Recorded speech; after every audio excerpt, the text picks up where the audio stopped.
Monsieur le gouverneur et l'ensemble des autorités administratives et de la région de Tambacounda, particulièrement le département de Koumpentoum, où nous avons pu assister tôt ce matin à la mort du commandant Tamsir Sané. Les circonstances révèlent qu'il s'agit d'un crime crapuleux et que, voulant, avec courage, détermination et professionnalisme qu'on lui connaît, défendre le bien public, défendre la sécurité de ses concitoyens, il a été abattu froidement. Il y a eu 4 blessés. Nous avons visité 2. Leur situation médicale nous fait espérer qu'ils vont bien se tirer d'affaire, et les 2 autres aussi. Et nous avons espoir aussi qu'ils retrouveront vite leur santé. Je voudrais vous rassurer que rien ne sera négligé pour la défense de la sécurité des citoyens sénégalais.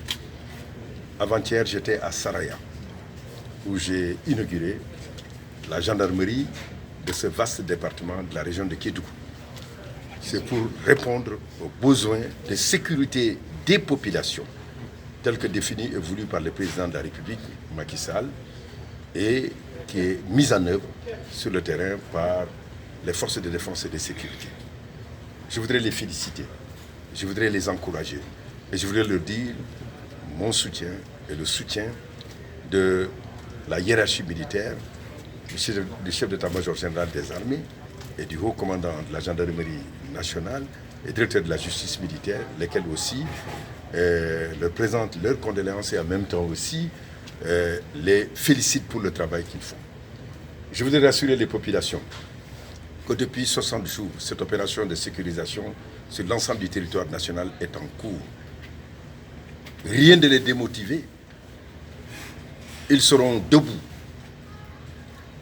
pour faire en sorte qu'il y ait la sécurité sur l'ensemble du territoire national, particulièrement en cette période.